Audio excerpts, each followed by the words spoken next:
Bonjour et bienvenue à cette session du recadrage des musées. Je m'appelle Fiona Rocco et je suis éditeur du commerce qui se concentre sur la culture. Je voudrais commencer par remercier notre hôte, Louvre Abu Dhabi, le département de culture et de tourisme et l'Université de New York Abu Dhabi pour nous avoir accueillis. Aujourd'hui, nous allons parler de comment modeler l'avenir au sein du tourisme et des musées. Donc, à cause de l'épidémie, il est devenu de plus en plus important pour toute personne qui s'intéresse aux musées et à la culture en général. Avant de présenter nos panélistes, j'aimerais juste vous donner un bref aperçu sur comment la session se déroulera. Premièrement, chacun des intervenants va donner une présentation courte sur comment ils perçoivent le secteur des musées de leur point de vue individuel actuellement. Et puis, nous aurons une discussion sur comment adresser les défis et les plus grands défis actuels et les plus grands défis de l'avenir. Et puis vers la fin, nous allons clôturer la session et nous allons donner la parole à l'audience. Je suis certaine que vous aurez de nombreuses questions que nous allons poser aux panélistes, soit individuellement, soit en groupe. Donc, au nom de notre hôte, son Excellence Saoud Al-Hossani, qui, en janvier cette année, a été appointé comme le sous-secrétaire du département du tourisme et de la culture d'Abu Dhabi. Donc, il a 20 ans d'expérience dans la stratégie, la planification, la gestion financière à travers le tourisme, les solutions technologiques et les investissements. Donc, vraiment, c'est une grande référence dans ce domaine. Et puis, Frédéric Jousset, qui est entrepreneur français, et qui a été appointé par le gouvernement français comme le chef des groupes de travail pour le développement de la culture des jeunes. Max Hollein, qui est le directeur du Musée d'art de New York depuis 2018, et puis était le directeur des à San Francisco et de plusieurs musées en Allemagne, notamment en Francfort, où il a été connu comme le plus grand fondateur des musées. Et puis, Peter Keller, c'est le directeur général d'ICOM, qui est le Conseil international des musées, qui lui donne une perspective unique globale concernant le secteur des musées. Donc, je vais aussi appeler son Excellence pour être notre premier intervenant. Merci Fiamita, bonjour tout le monde, bonsoir tout le monde. Je suis ravie d'être présente à cette occasion pour marquer le 3e anniversaire du Louvre Abu Dhabi, certainement dans mon rôle en tant que sous-secrétaire du département de la culture et du tourisme à Abu Dhabi. Donc, je les vois comme deux secteurs qui sont bien liés et interactifs et contribuent à notre économie. Avant l'épidémie, le tourisme était le catalyseur du tourisme, avec 40% du PIB. Le département de tourisme d'Abu Dhabi était prospère dans les 4 années passées avec une croissance annuelle de 13%.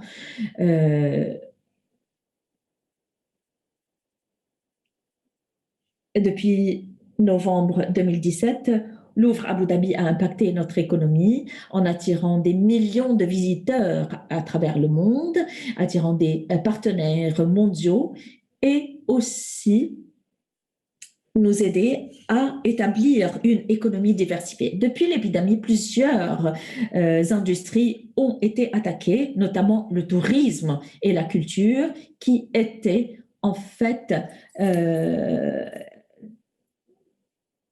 donc qui ont subi des plus grands défis. L'un des premiers, c'est la réinstallation de la confiance du consommateur. On a émis plusieurs études qui nous ont montré ce manque de confiance dans le secteur de la culture et du tourisme. Donc, ce fut notre premier souci. Et aussi, nous avons entrepris des initiatives et des mesures de sécurité pour assurer la sûreté et la sécurité des visiteurs. Ces mesures ont été inclus dans le programme des brevets de sécurité soutenus par les autorités locales, les autorités médicales et les autorités d'Abu Dhabi, avec des protocoles comme le partenariat entre PBF Healthcare et Louvre Abu Dhabi, où tout visiteur est ausculté à l'arrivée. Un autre aspect de la culture, ceci nous a mené à lancer des transformations numériques comme des plateformes culturelles avec le département de culture d'Abu Dhabi qui donne accès à nos richesses culturelles en ligne et qui reconnaît le rôle que la culture joue dans la promotion du bien-être des êtres humains. Nous avons pu bénéficier dans les 8 mois passés de l'engagement de certains individus en dépit de l'épidémie. Les plus grands défis, en fait, se concentrent sur 2 parties. Les sites du musée qui doivent être pertinents et qui doivent être de plus en plus pertinents, surtout dans ces périodes, et donner le temps au rétablissement du tourisme en établissant la scène culturelle globale durable. Nous sommes vraiment reconnaissants à nos leaders qui reconnaissent l'héritage et la culture comme une des priorités ici à Abu Dhabi. Je vous remercie. Merci, Votre Excellence. Ce fut très intéressant. Je vais passer à Dr. Holein. Vous venez d'une ville où le tourisme est fondamentalement important et fait la structure de votre musée est complètement différente du Louvre Abu Dhabi. Merci de m'avoir invité à ce panel. Je vais dire que premièrement, certainement, Met, comme tout autre institut de son genre dans une ville, a été affecté par la crise. Nous avons calculé que nous aurons des pertes dans les revenus pour cette année et l'année prochaine d'à peu près 150 millions de dollars dans la billetterie, par exemple, dans les galas aussi. Et il fallait donc réduire le niveau de notre programmation, de nos personnels, et ainsi que d'autres mesures. On va parler de ça demain. Mais j'aimerais adresser un problème essentiel, c'est ce que je vois comme résultat de cela. Qu'est-ce que nous avons expérimenté et appris? Premièrement, quand on a fermé les musées, quand le monde entier était fermé et quand on referme encore une fois, les individus expérimentent en fait ce besoin de culture. Donc, quand ces choses qu'ils ont toujours pris pour compte et quand on a réouvert les musées, on a vu la joie et l'excitation dans l'audience locale et c'était stupéfiant.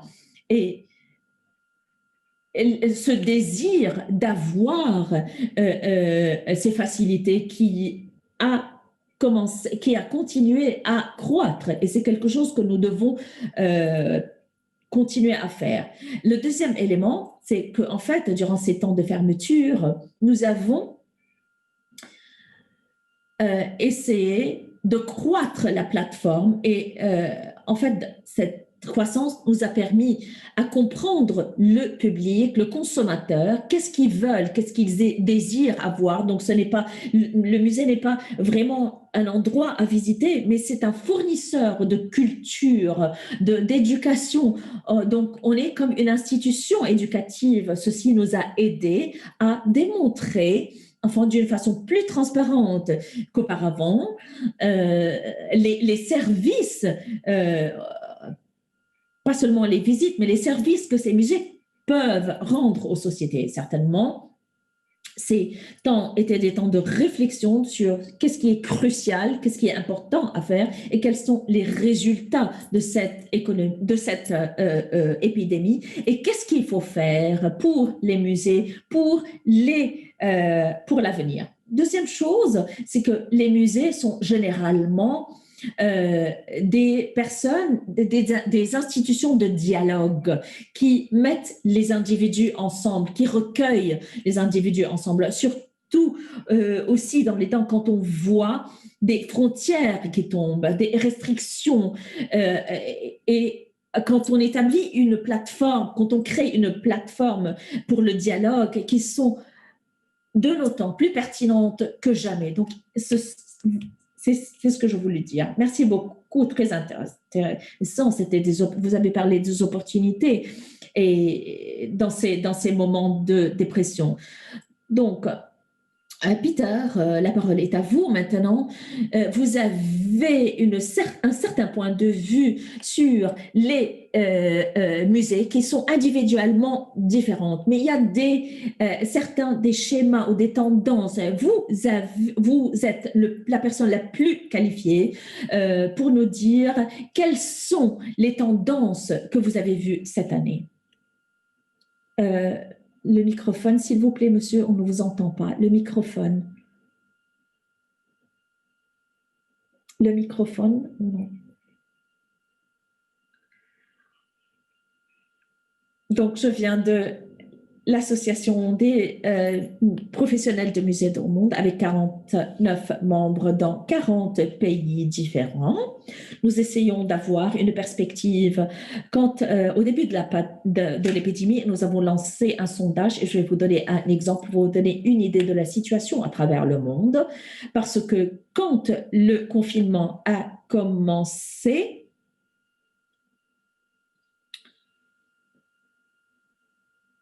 et en automne, quelques musées ont fermé, d'autres sont restés fermés. En Europe, notamment, et on a dû refermer.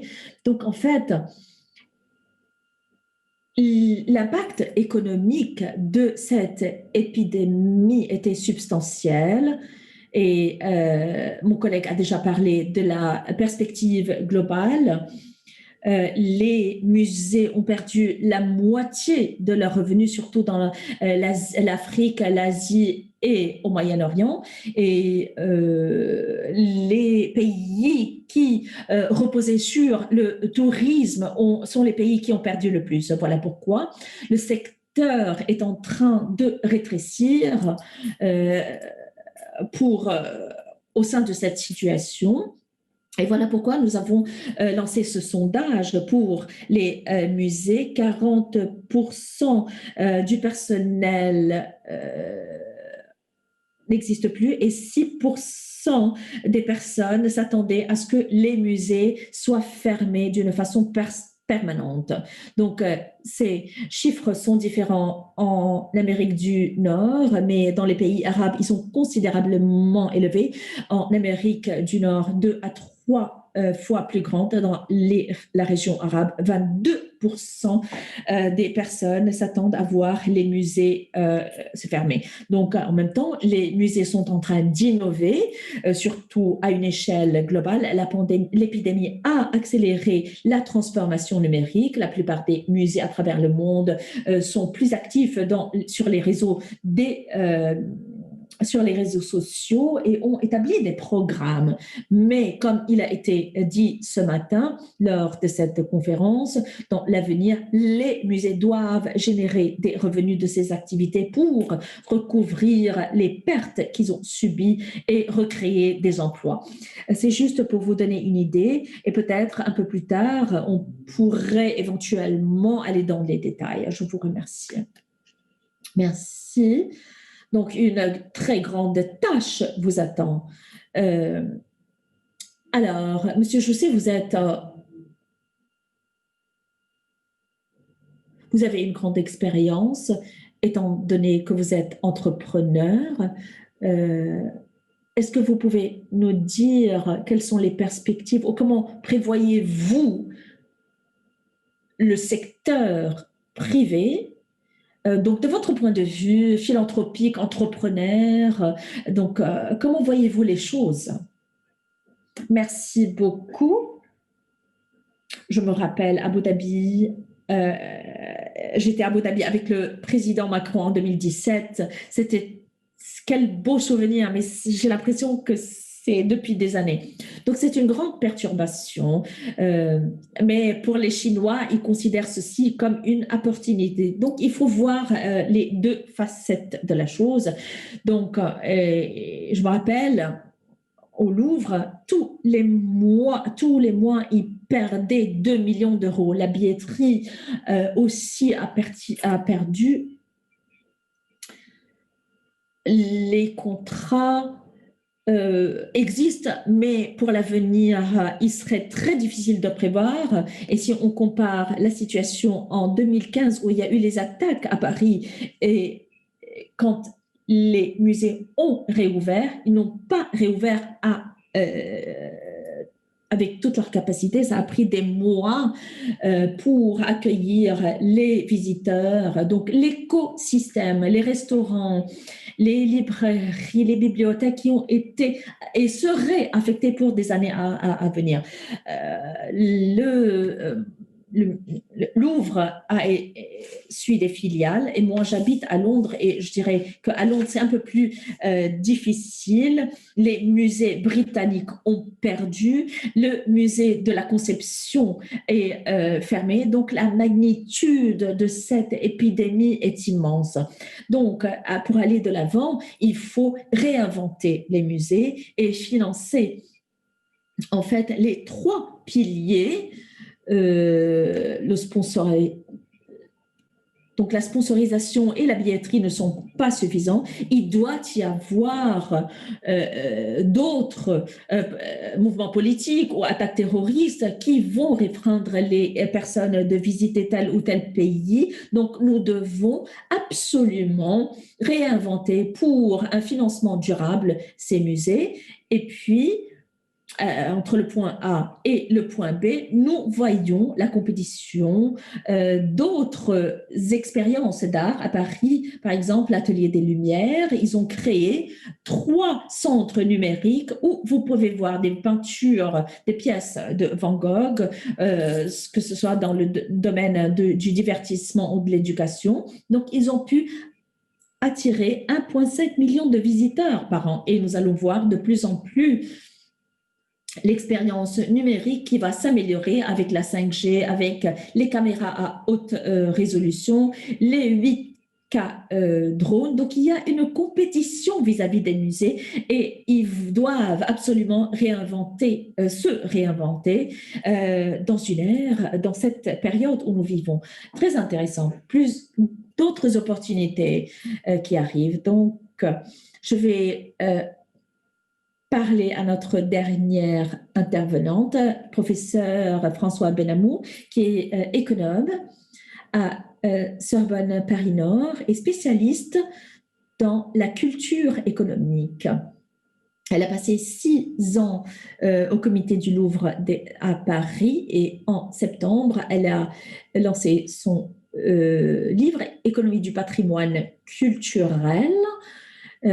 Donc, il s'agit en fait, il parle pas seulement d'économie. Donc, professeur, est-ce que vous pouvez nous dire quelles sont les perspectives ou comment voyez-vous les choses? Merci beaucoup et je suis désolée pour le retard, j'ai eu un problème de connexion. Donc, je crois qu'on ne peut pas discuter la question de l'avenir des musées sans parler du modèle d'entreprise, sans parler des conséquences de la crise. Donc, le premier point, c'est que la crise souligne ou augmente les tendances existantes. Et deuxièmement, la mondialisation. Après la mondialisation a plusieurs aspects, surtout le tourisme. 70% des visiteurs de Paris sont des visiteurs étrangers. Donc, et maintenant, ils ne peuvent pas se rendre à Paris. Donc, c'est le même problème dans toutes les capitales du monde, je l'estime. Donc, ceci implique une compétition permanente afin d'attirer le tourisme ou les touristes. Euh, le tourisme doit être une source de revenus directs, surtout concernant la billetterie, et d'une façon indirecte pour, par exemple, les marchandises et l'écosystème des musées. Le deuxième point est lié à la mondialisation. C'est la compétition croissante qui, en force, euh, qui continue à grandir alors que les musées veulent continuer. Surtout Louvre Abu Dhabi qui a voulu acheter de nouvelles œuvres d'art. Donc, il y a aussi le problème pour certaines nations qui veulent être présentes sur le marché international. Dans ce cadre de l'épidémie, ceci n'arrête pas ce besoin de revenus, mais arrête les sources des revenus qui proviennent du tourisme. Et il faut inventer quelque chose qui doit être utile. Donc, deuxième point, c'est les stratégies croissantes basées sur les événements. Donc, ceci implique un essor dans les prix pour assurer de nouveaux revenus avec des prix qui pourraient augmenter à un risque, certainement, la standardisation des expositions qui voyagent autour du monde. Et le deuxième point, c'est une baisse dans la démocratisation. C'est en fait la question de la coopération entre les musées et encore une fois, le besoin de revenus afin de couvrir les prix ou les coûts croissants des expositions. Et là, il faut trouver un moyen afin que le public a haut revenu d'avoir certaines filiales pour le public à revenus bas. Donc, un autre point lié à la crise, c'est que cette prise de conscience sur la gouvernance et le rôle des musées pour l'écosystème et les économies locales. Et dans le contexte de l'épidémie, l'idéal, c'est d'être modeste, plus local, et ceci veut dire assurer une qualité à un prix relativement bas. Et puis, l'épidémie soulève la question de la numérisation, comme l'a discuté Frédéric tout à l'heure.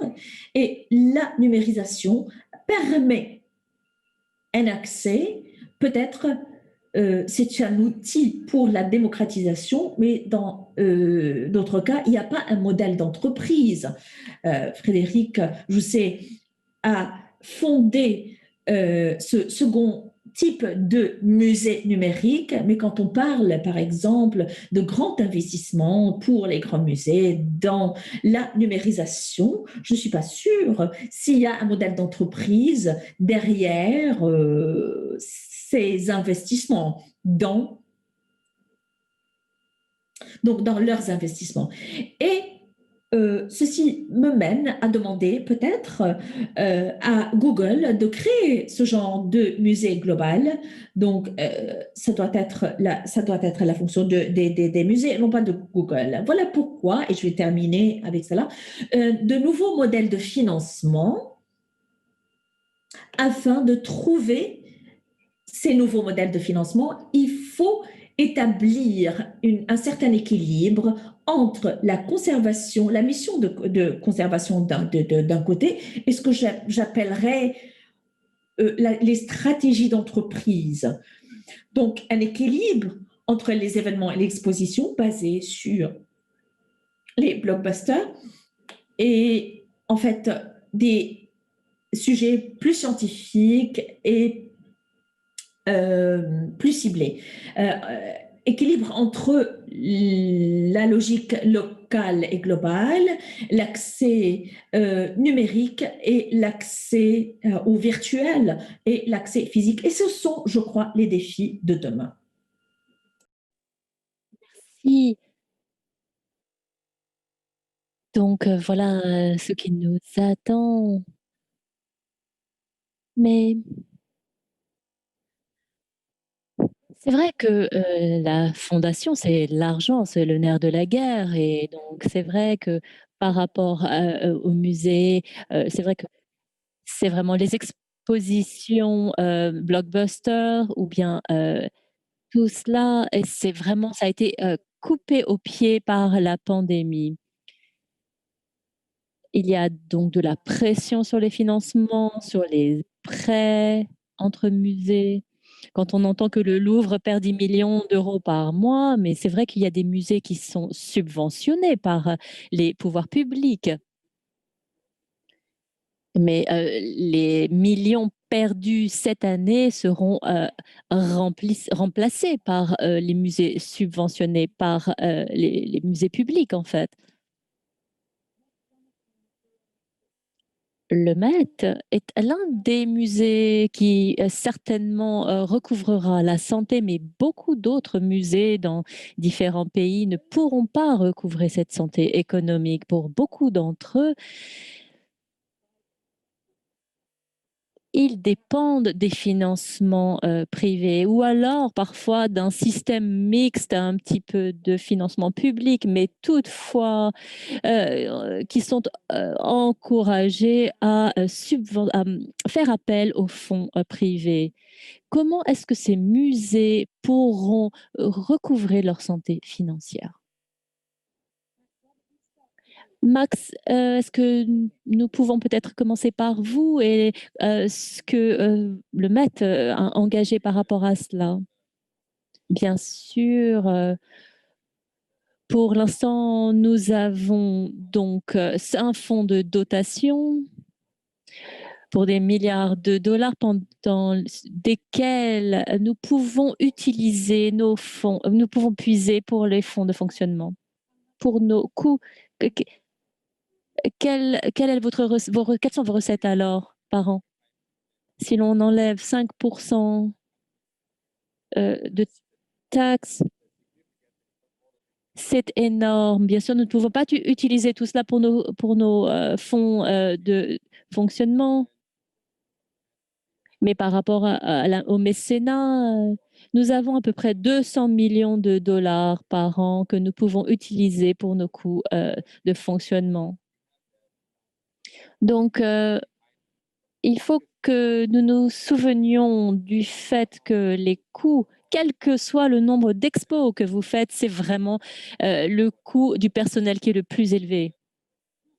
Au Louvre, je ne sais pas peut-être, mais au Met, 65% environ de nos coûts vont au personnel. Donc, c'est vraiment crucial de nous assurer qu'il y ait, donc, du point de vue du mécénat et des investisseurs privés, c'est vraiment qu'ils doivent prendre en compte, qu'ils réalisent, qu'ils prennent conscience du rôle des musées pour la société. Et l'axe sur le visiteur, qui est vraiment, que ce soit notre source principale de revenus, c'est très dangereux parce que c'est un fil de financement qui est fragile. Parce que tout ce qui est lié, les ventes, la boutique, l'expérience boutique, restaurant, tout cela est lié aux visites des publics. Et nous sommes bien sûr liés à nos publics locaux, mais il faut aussi augmenter notre rôle, donc aussi bien au niveau local, mais surtout au niveau international en termes de fournisseurs de contenu éducatif et d'expérience. Bien sûr, le soutien que nous pouvons avoir par rapport à nos mécènes est important, et également au niveau numérique. Nous sommes un énorme fournisseur de contenu. Et ce que cela nous permet de faire, c'est de mettre les choses à échelle. Je ne pense pas que le client final doit être celui qui paie pour cela. C'est celui qui doit bénéficier de notre offre. Et il faut qu'il y ait d'autres sources qui nous soutiennent et qui continuent à le faire. Je pense qu'il nous faut être très prudents dans cette pensée, dans ce terme du client, du visiteur final, et que le numérique doit composer nos recettes. Je pense que c'est très risqué et je pense il y a beaucoup de défis par rapport à l'accessibilité également et il faut que l'on comprenne cela et il faut que nous sommes des institutions à but non lucratif et nous offrons des services et nous fournissons du service à la société. Voilà, donc un point de vue de maître. Donc, comme vous l'avez dit, vous avez 49 000 membres, hein, et cela, ce ne sera pas l'expérience de la plupart de vos confrères et autres musées, n'est-ce pas? Alors, comment ceux-là peuvent envisager l'avenir? Comment ils peuvent ils n'ont pas votre taille, votre ampleur, votre histoire. Comment peut faire les autres? Alors, laissez-moi vous parler peut-être de ma situation et de nos stratégies parce que nous voyons que les musées à financement public vont mieux, ont une meilleure santé que les autres, hein, que les musées qui dépendent exclusivement des fonds privés et qui réduisent leurs effectifs. Il y a une différence de pays à pays. Dans certaines régions, notamment aux États-Unis, les musées sont beaucoup plus privés. On prévoit que 30% d'entre eux vont devoir fermer. En Europe, hein, les budgets publics ont également diminué. Et là aussi, parce qu'il faut couvrir le coût de la pandémie d'abord, hein. Le premier besoin, c'est le soutien public par le biais de subventions publiques. Nous avons développé des outils de plaidoyer de manière à pouvoir parler aux autorités publiques, de manière à ce qu'ils puissent inclure le secteur muséal dans leurs aides, en soulignant le rôle clé des musées dans le développement humain. Mais il faudrait avoir de nouveaux modèles commerciaux.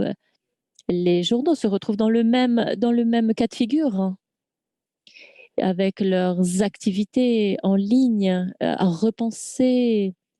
Et ils ont finalement réussi à obtenir des recettes de leur présence en ligne. Et les musées doivent changer de focale et penser à des expériences hybrides, des expériences en ligne qui pourraient aider à financer ou à contrebalancer des financements publics qui manquent. Mais les grands musées, ceux qui dépendent du tourisme, hein, par exemple le Louvre, avec 80% de ses visiteurs sont d'origine internationale, ont perdu à peu près 40% de leurs visiteurs. Donc, les petits musées sont peut-être un peu moins touchés par cet impact international. Mais toutefois, leurs revenus sont moindres également. Bien, je veux dire, mais politiquement,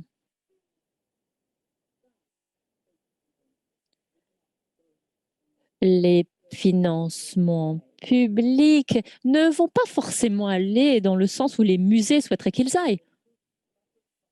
Mais c'est vraiment donc je ne sais pas ce que vous ressentez par rapport à cela. Est-ce que vous voyez que ça pourrait changer en faveur des musées?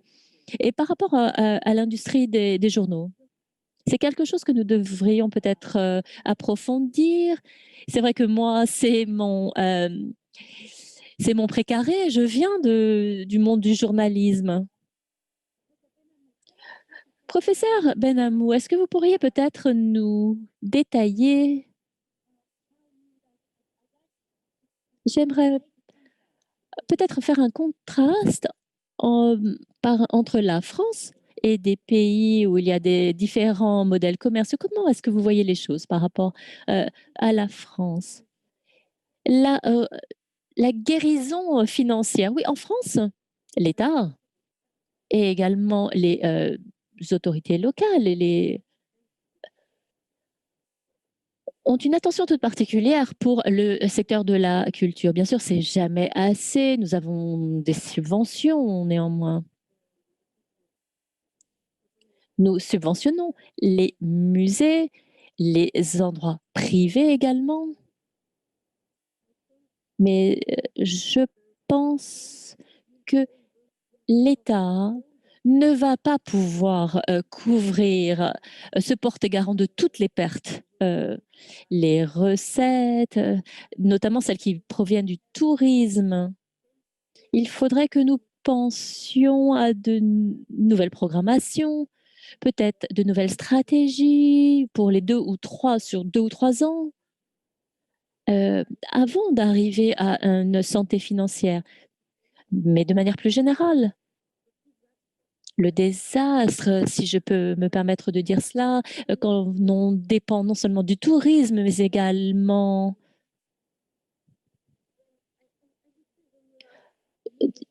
je dirais quand vous êtes un musée de taille moyenne, quand on est un petit musée, lié à la logique locale, je pense que vous pouvez survivre. Mais peut-être que les très grands également, il y a un genre de polarisation, ils ne vont pas fermer les grands musées nationaux.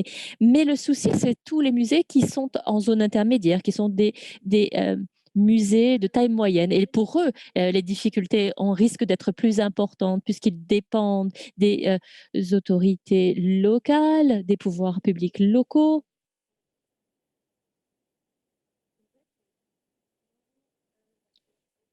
Ils vont peut-être devoir se repenser et peut-être à faire des investissements qu'ils ne vont pas pouvoir couvrir. Ce serait un financement qui serait trop élevé à supporter par les communautés locales. Les dans en ce qui concerne, la pandémie, mais pas seulement par rapport aux musées, mais aux festivals et autres événements, ça n'a pas été vraiment très surprenant que les choses comme cela allaient se passer. Et si l'on parle des changements à court et long terme que les musées doivent mettre en place, pas seulement pour survivre, mais au contraire pour prospérer.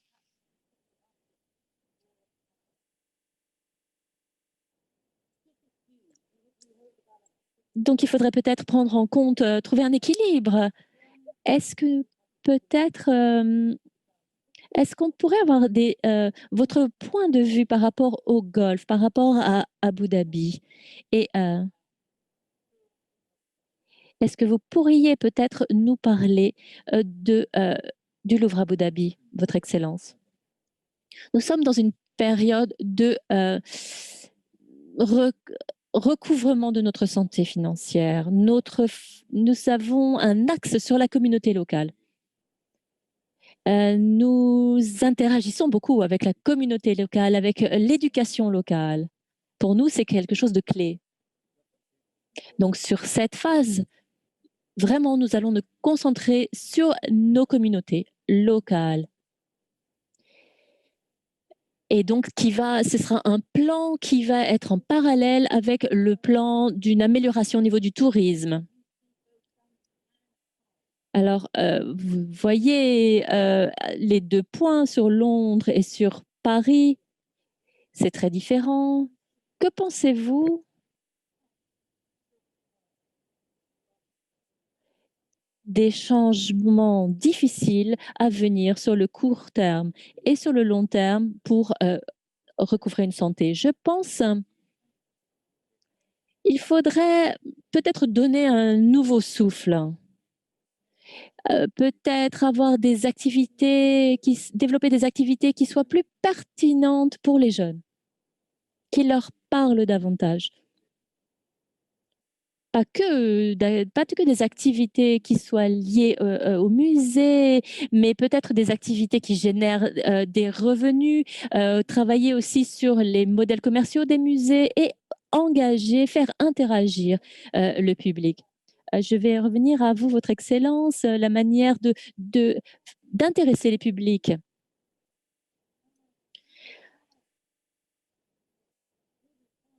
Et peut-être il va y avoir des décisions extrêmement difficiles à prendre à court et à moyen terme. Pour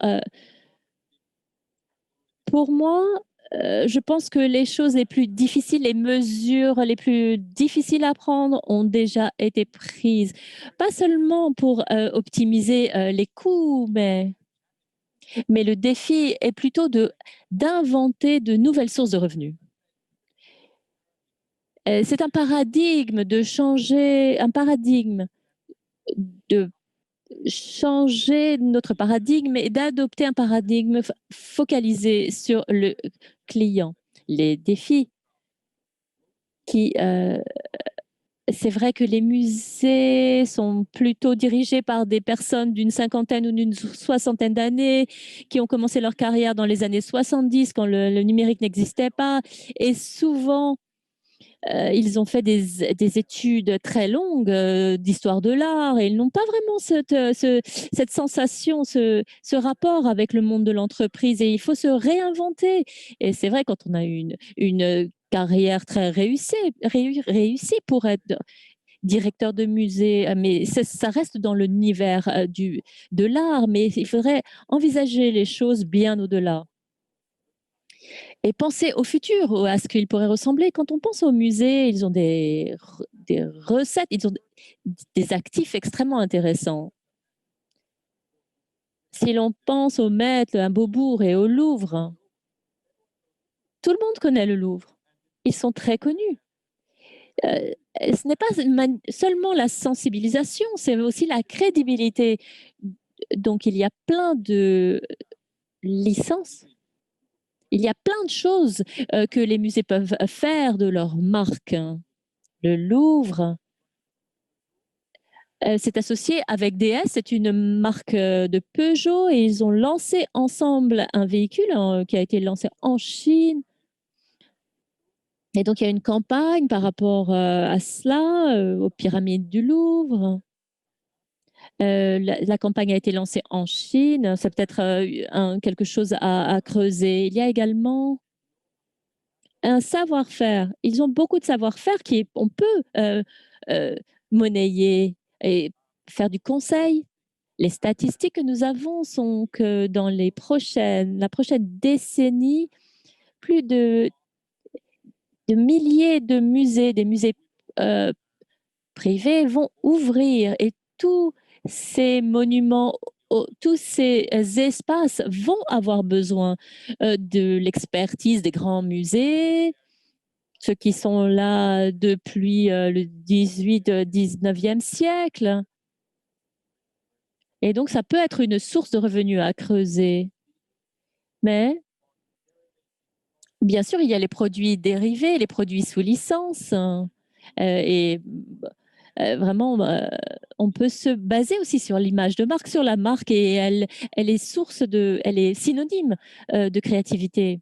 Et c'est quelque chose que le FIMIN a fait, que l'industrie des muséales peut aussi répliquer. Alors, le tabou, il va falloir peut-être les briser. Le Louvre lance.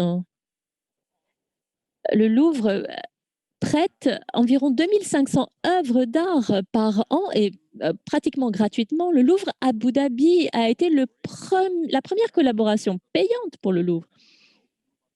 Mais c'est vrai que le Louvre Abu Dhabi, c'est un début exceptionnel. Tout le monde s'en réjouit. Et c'est une source de revenus pour le Louvre qui nous a permis d'avoir un fonds de dotation comme les musées américains. Donc, nous avons à peu près une 130 millions d'euros de fonds. C'est un très bon début. Alors, coopérer et prêter des pièces, des œuvres d'art, il va falloir que nous développons ça, surtout pour les musées riches, parce que c'est vraiment une source de revenus. Et je dirais qu'enfin, un autre tabou serait peut-être de dire que nous avons 70 000 mètres carrés Et les collections, et nous avons à peu près 350 000 œuvres dans nos sous-sols. C'est à peu près 10% seulement qui sont exposées. Donc, c'est vrai que la disposition des œuvres d'art n'a pas vraiment évolué. Et y a-t-il de la place pour avoir une trajectoire visiteur qui soit différente? Tout autour de la Joconde, par exemple. Je ne sais pas si vous avez vu, mais en temps habituel, il y a des embouteillages autour de la Joconde. Y aurait-il un moyen d'inventer des activités qui sont plus rentables et qui vous permettraient de réfléchir à, à une disposition alternative des collections? C'est peut-être quelque chose qu'on doit aussi creuser, qu'il nous faudra rechercher également. Ça peut être des pistes.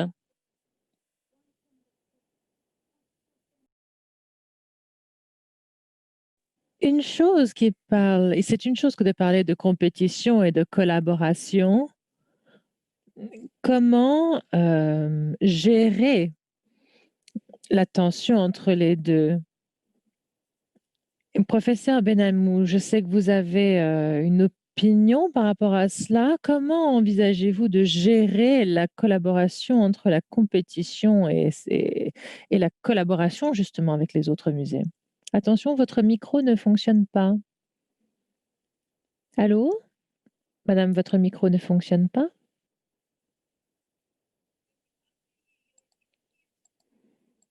On ne vous entend pas, pardon.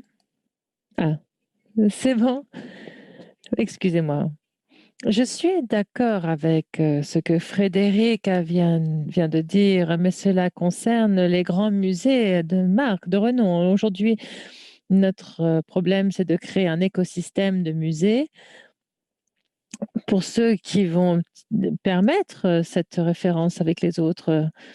Et donc, pour répondre à cette question concernant la tension qui peut exister entre la collaboration et la compétition, je pense que les deux doivent exister. Si c'est une compétition juste, cela aide à développer des stratégies. Et donc, il nous faut trouver ce bon équilibre et cela dépend de certains principes. Je pense que nous ne devrions pas oublier que les collections dans les musées d'une certaine façon, appartiennent à tout le monde. Ils appartiennent au bien commun et nous ne pouvons pas oublier cela et malheureusement les musées peuvent l'oublier, surtout lorsqu'on commence à vouloir créer plus de valorisation et de modification des œuvres d'art, ils ne peuvent pas l'oublier. Donc l'équilibre, justement, serait de définir des principes d'éthique et de ce fait d'être conscient de l'idée que certains musées ne peuvent pas payer ces emprunts et ils ont besoin d'emprunts et ne peuvent pas les rembourser. Une chose qui, je pense, est importante pour moi, est que nous faisons face à une nouvelle philosophie, un nouveau paradigme qui s'avérera être là encore pendant des années, où l'idée de programmer des expositions viendrait de collections comme Cyril Viramont avait une expression qui, je pense, est très claire et pertinente. Elle a dit que la nouvelle philosophie n'est pas de concevoir l'exposition qui sont des trésors de guerre, mais comme des trésors du monde, mais comme une amélioration représentée de la collection actuelle. Et c'est justement là la ligne entre la collaboration et la compétition, de se reposer plus sur les collections existantes. Je voudrais rajouter quelque chose. Avant tout, je pense que c'était très intéressant de d'entendre ce que Frédéric a dit. Et oui, il était très juste dans son allocution. Et bien sûr, par rapport à ce que Françoise a dit aussi, mais je voudrais souligner que ce qu'il s'est produit durant cette première phase de crise, et je me rends compte qu'il y a une solidarité encore plus forte entre les musées durant cette crise. Il y a un esprit de collaboration beaucoup plus significatif et qui nous permet à tous de nous retrouver, de nous regrouper. Et cela nous aide. Euh, et cela ne veut pas dire que nous allons poursuivre les choses que Frédéric a mentionnées, mais c'est un élément important. L'autre chose, évidemment, pendant la crise, concerne l'efficacité. Nous nous sommes améliorés en termes d'efficacité. Évidemment, le confinement n'est pas efficace, mais les musées ont observé leur processus pour se rendre plus efficaces. Et plus efficace que ce que nous avons eu il y a un an. Là, en d'autres circonstances, nous serions venus sur Abu Dhabi et nous aurions revisité le musée. Mais là, c'était plus simple de développer ceci, pas de coûts impliqués dans le voyage. Et donc, vu que de nombreux de nos activités sont plus efficaces, on économise aussi de l'argent. Aussi, si nous ne sommes pas capables de faire des emprunts ou de prêter autour, un élément qui est important, et c'est encore pour Frédéric,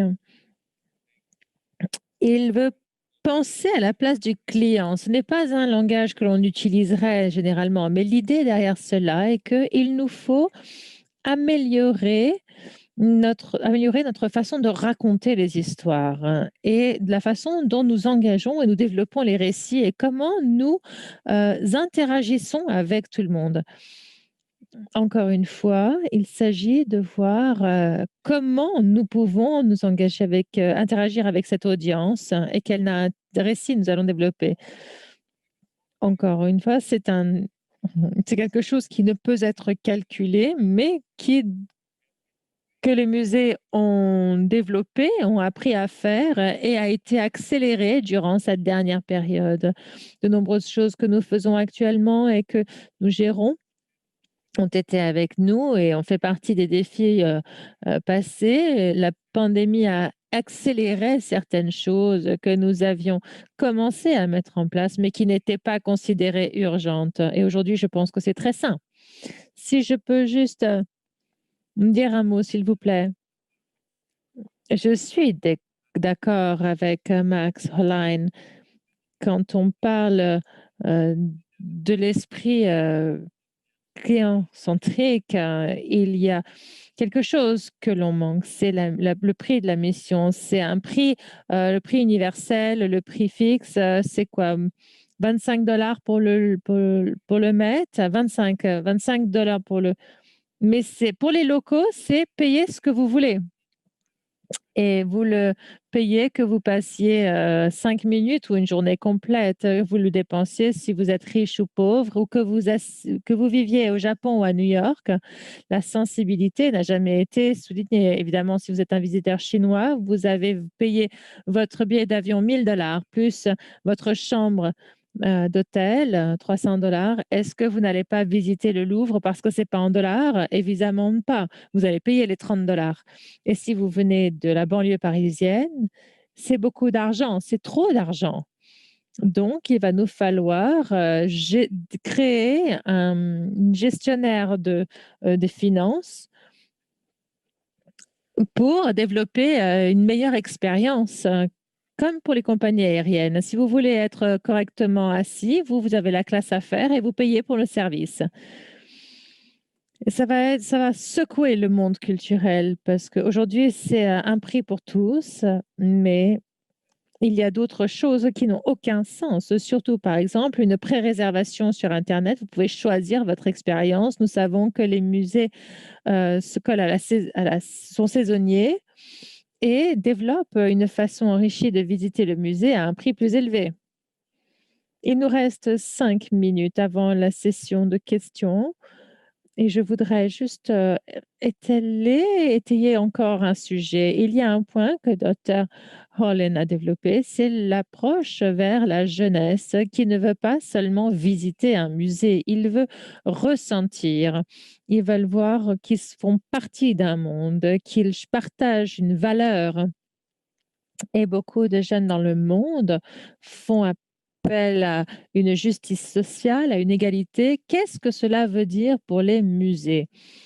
Il nous faut répondre à ces activistes qui qui rappellent les objets ou qui demandent une transparence dans le financement.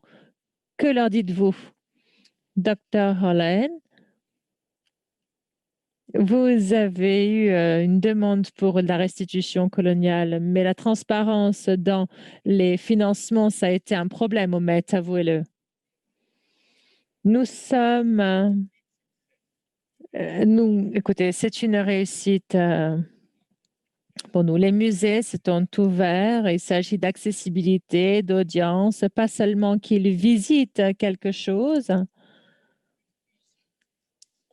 L'institution y est, il y a une connexion qui est là, une attente, comme quoi l'institution en elle-même, mais qui présente les valeurs de l'audience. Et ceci est d'un côté une excellente chose. Ceci démontre une cohésion de la collectivité que le musée, mais nous démontrons que cela fait partie de votre vie. C'est un monde, c'est le chez-soi dans un autre monde. Et il nous faut répondre à cela et être effectivement plus transparent et adresser certaines problématiques qui viennent à vous. Tout ceci ne fait pas partie d'un débat, d'une discussion, d'une conversation et même une négociation.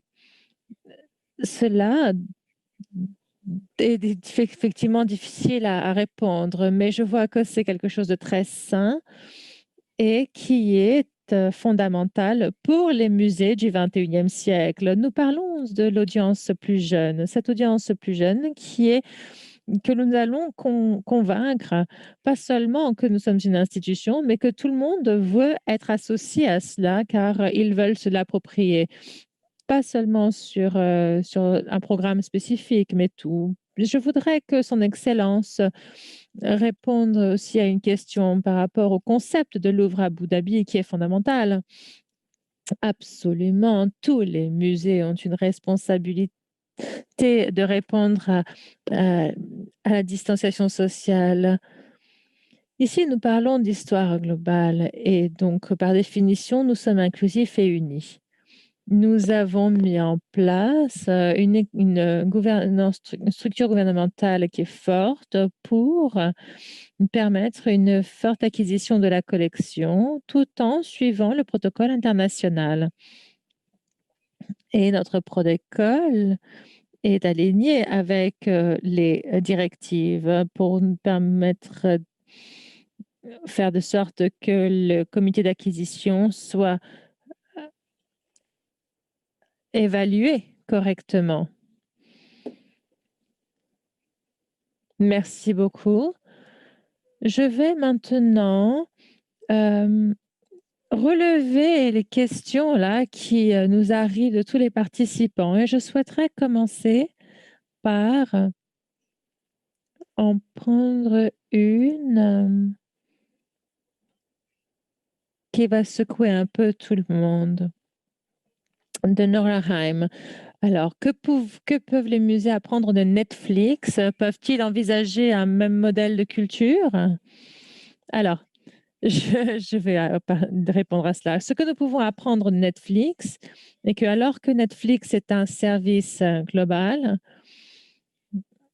cela creuse dans la culture locale et produit des produits, ici là en l'occurrence des films, qui sont enracinés dans la communauté locale. Donc, c'est un produit global qui permet différentes cultures et des voies culturelles de ressurgir. Et c'est ce que je trouve intéressant. Donc, ce que Netflix a fait, c'est que nous allons observer des séries télévisées de l'Islande ou bien des séries télévisées norvégiennes et on voit la différence culturelle à ce niveau-là. Et c'est ça qui est intéressant, car elle augmente la curiosité également pour justement voir la localité dans le monde est intéressante. Alors, si je peux me permettre, je voudrais dire un mot. Oui, docteur Keller. Je pense que Netflix a rendu les films plus accessibles et disponibles. Vous n'avez pas besoin d'aller au cinéma ou d'attendre jusqu'à 20 heures mardi soir pour voir votre série préférée. C'est quelque chose que les musées peuvent faire en augmentant l'accès en ligne de certaines expositions. Mais il y a un point qui m'interpelle, auquel je n'ai pas la réponse. Et quand cela concerne l'authenticité de l'objet, c'est une des valeurs que représentent les musées. Et nous ne pouvons pas transmettre cette authenticité en ligne. Et donc, il y a une sorte de contradiction où je ne vois pas comment les musées peuvent s'en rendre cette valeur, rendre les collections plus accessibles en ligne. Alors, numériser fait partie du futur et du présent et va être encore plus grand aujourd'hui. Mais j'ai encore une question de Rim Al-Hossani. Il est vrai que la numérisation des musées et des expositions ont développé le cercle de connaissances et d'échanges et est en elle-même un mode de tourisme en ligne. C'est vrai. Cependant, sommes-nous actuellement en train de nous agrandir ou d'agrandir notre cercle pour inclure toutes les personnes diverses ou invitons-nous des personnes qui sont juste privilégiées? Je voudrais répondre à cela par rapport au Louvre et Versailles. Nous voyons les visiteurs en ligne qui se développent en parallèle plus rapidement car nous avons 8 millions de visiteurs pour le Louvre. Mais nous voyons également pour la première fois des individus visiter le site internet du Louvre juste pour le faire sans avoir l'intention de préparer leur visite ou de garder un souvenir de cette visite. Donc, il y a un démontage entre l'expérience en ligne et l'expérience physique. Car Internet a ce don d'ubiquité, car cela nous permet de voir, que tout le monde puisse voir la collection. Et ça ne rend pas justice à l'expérience physique. Je pense que nous sommes en retard. Nous préparons une nouvelle version de cela. Il y aura un temps où nous aurons des personnes plus intéressées par la technologie dans le personnel des musées et qui développeront la culture ou la rendront disponible différemment. Je rajouterais, si vous me permettez, que le clip vidéo par Beyoncé et Jay-Z, qui a été fait par exemple au Louvre, a été quand même vu par 228 millions de personnes. Donc, c'est une visite en quelque sorte. Évidemment, pas tout le monde ira au Louvre, mais ils ont vu ce blockbuster, ils ont vu des scènes du Louvre et quelques œuvres d'art. Donc, je pense que c'est intéressant. Il n'y a pas de positionnement entre la numérisation et la visite physique. Mais de façon intéressante, lorsque vous regardez les rapports annuels du Musée britannique ou du Louvre, le nombre de visites quand même se démarque dans la visite physique. Donc, vous avez 4 pages qui expliquent qui a visité, d'où ils viennent, quel était leur degré de satisfaction, etc. Et vous avez seulement 2 lignes sur les visites virtuelles où on dépense beaucoup plus. Il y a des détails qui analysent la vision, les temps passés dans les galeries et l'interaction entre les différentes perceptions. Cela, effectivement, nous parle directement à ce que vous disiez avant, quand on parle de l'âge de ceux qui gèrent les musées et qui sont un peu en retard. Je vais lancer encore une idée. Elisa Bernard pose une question concernant l'authenticité. Donc, les outils de réalité virtuelle les modèles 3D, la réalité augmentée, etc., nous informent ou développent cette narrative autour des objets et des contextes, mais pourraient ou ne pourraient pas aussi compromettre les risques de l'esthétique et l'expérience cognitive des objets ou des sites originaux. Malgré qu'ils offrent un aperçu des identités pristines de ces objets, est-ce que la réalité augmentée et la réalité virtuelle ne resteraient pas telles justement cet écart entre la réalité et la fiction, et devrions-nous en prendre soin? Ça, c'est une question qui a été soulevée d'ailleurs par quelqu'un en 1936. Oui, mais ça reste encore une excellente question. Nous avons eu ce même débat avec l'émergence de la photographie. C'était le même débat avec le moulage au 19e siècle. C'est un vieux débat.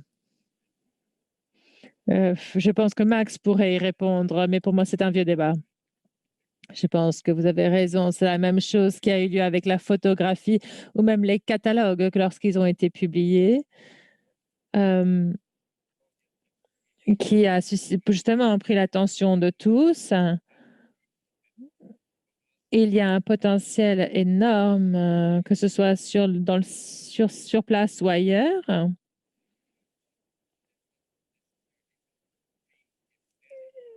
Et donc, nous ne pouvons pas changer l'esthétique de ce qui a été fait.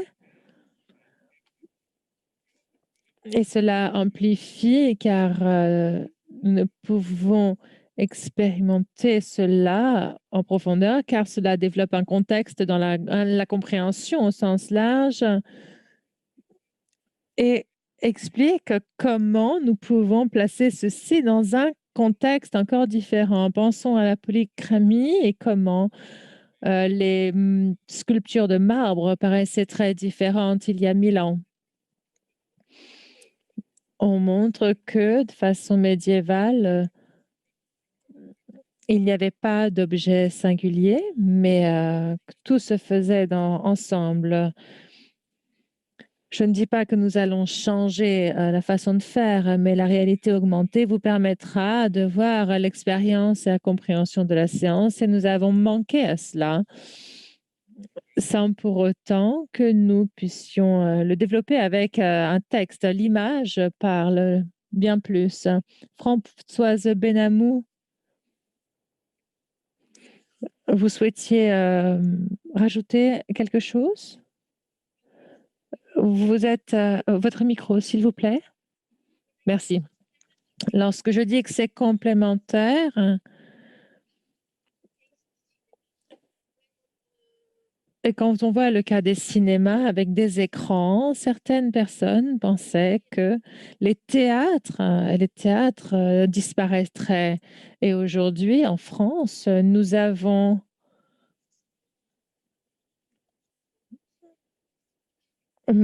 plus de 200 000 personnes qui vont au cinéma chaque année. Donc, alors que vous soyez sur votre ordinateur, vous avez tout de même besoin de voir cette réalité, de sortir.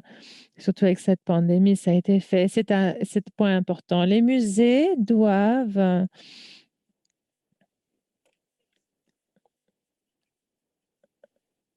travailler, comment dire, sur les deux côtés, deux aspects du marché, physique et virtuel. Absolument. Alors que les collections fonctionnent et que nous avons lâché lors de son 3e anniversaire, ça a été extraordinaire, ça a été très confortable et profitable d'en apprendre plus sur la collection dans le confort de notre maison. En racontant des histoires à travers les films ou des images peuvent être très engageantes. Donc, ce sera certainement l'expérience de l'opéra, de toute autre chose. Mais, Françoise, je vais quand même vous poser la question. Dans cette ère de la pandémie, les audiences ont été particulièrement... pardon, non? Nous parlons des théâtres, des opéras ou des festivals de livres, mais beaucoup de cela a été gratuit pour les audiences. Comment monétisez-vous cela?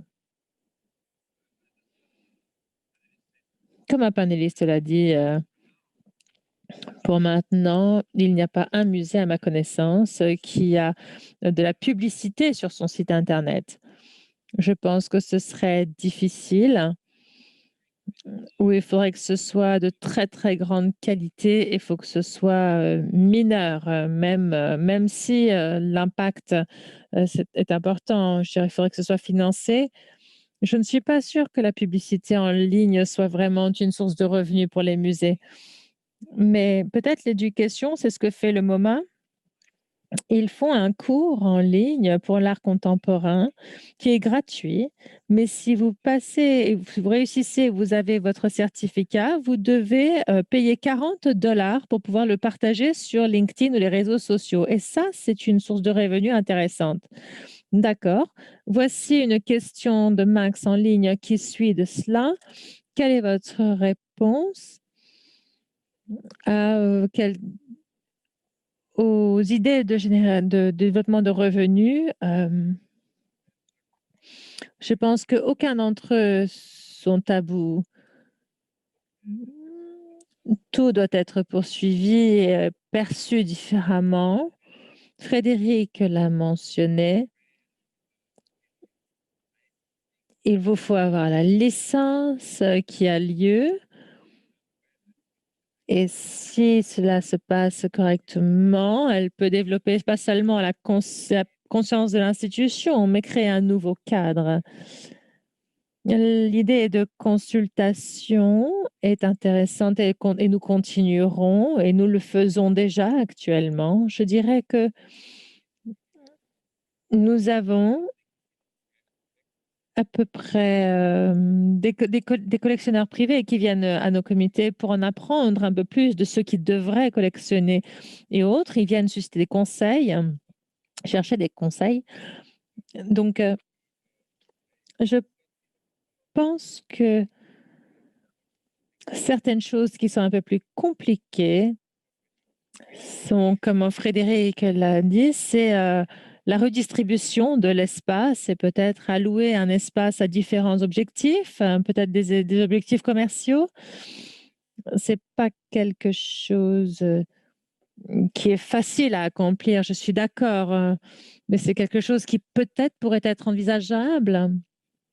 Cependant, il y a différents aspects à cela pour pouvoir différencier les modèles. Je vois que le Met a cela. Comme vous le savez, les New-Yorkais qui viennent au Met avec cette politique de payer ce que vous voulez permet l'accessibilité à tous. Quoi que vous ayez, enfin, quel que soit ce que vous avez en poche, vous pouvez le payer, quel qu'en soit le prix, c'est vous qui l'établissez. Mais le modèle tarifaire doit être très unique et je pense que ce sera développé sur toutes les plateformes. Cela aura lieu, mais il faut faire attention à comment nous allons mettre cela en place. C'est fascinant. Je suis désolée, mesdames et messieurs. Une excellente leçon à reprendre, c'est de savoir comment nous sommes ancrés dans notre humanité. Combien nous apporte-t-il, nous rassemble-t-il, nous rafraîchissent dans nos vies et c'est quelque chose qui est superbe à revoir. Merci infiniment à nos panélistes, à nos participants. Merci au Louvre à Abu Dhabi, merci à NYU Abu Dhabi, merci à l'équipe qui a travaillé avec tout le monde pour offrir cette session en ligne. Et merci infiniment à vous, notre audience. Nous avons eu 130 personnes à un moment donné. Merci de nous avoir rejoints